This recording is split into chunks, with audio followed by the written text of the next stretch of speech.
Il presidente di Assoturismo, Vittorio Messina, è intervenuto in audizione in Commissione Industria a Palazzo Madama in merito ai sistemi di sostegno e di promozione dei servizi turistici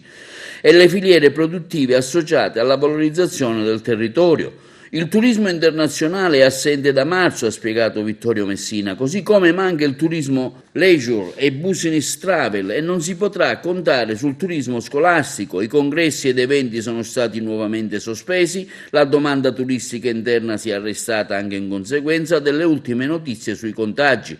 Tutto questo arrecherà ulteriori enormi danni agli operatori del settore. Inoltre, ha aggiunto Messina, si deve sottolineare che il comparto è caratterizzato da forte diversificazione nelle tempistiche di fatturazione tra gli operatori, distinzione dovuta alla stagionalità e alla tipologia dei servizi offerti. Il decreto legge agosto, ha detto Vittorio Messina, ha introdotto alcune importanti novità per il sostegno del settore, ma occorre fare di più. Nella prossima legge di bilancio occorrerà infatti immettere nuova liquidità nel sistema, non tramite nuovo indebitamento, bensì attraverso sostegni a fondo perduto e investimenti mirati che consentano di traghettare le imprese e le professioni turistiche verso la ripresa, così come è fondamentale, continua Messina, semplificare i processi per la fruizione dei crediti previsti, interventi che non possono essere convogliati solo su alcuni anelli della filiera, ma vanno estesi a tutte le realtà produttive del settore turistico,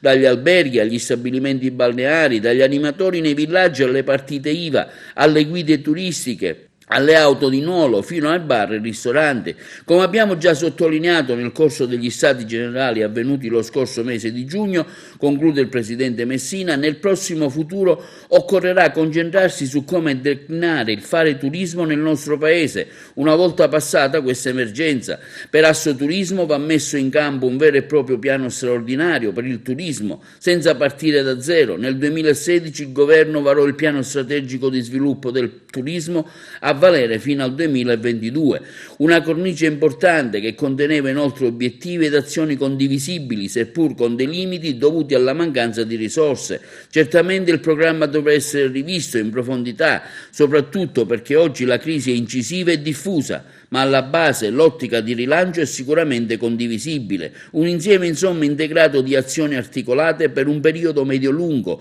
che permette alle imprese e alle professioni turistiche di riqualificarsi investendo in formazione e tecnologia col supporto di incentivi ed investimenti pubblici.